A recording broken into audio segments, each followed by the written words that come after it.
Alors quand vous regardez la franc-maçonnerie américaine, qui est essentiellement une franc-maçonnerie anglo-saxonne, regardez quels sont ses objectifs.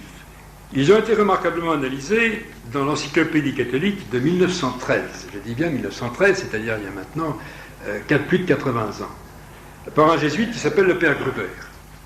Vous allez voir que les objectifs de la franc-maçonnerie américaine, définis en 1913 par le père Gruber, correspondent exactement, avec quelques modalités différentes, aux objectifs que nous trouvons en France et que nous trouvons vraisemblablement au Québec. Voici le résumé que donne le père Gruber sur les objectifs maçonniques tels qu'il pouvait les voir en 1913. 3 points. Premier point, supprimer toute influence sociale de l'Église et de toute religion en général, soit par la persécution ouverte, soit par ce qu'on appelle séparation de l'Église et de l'État. Deuxième point, laïciser ou séculariser toute la vie publique et privée, et surtout l'éducation populaire.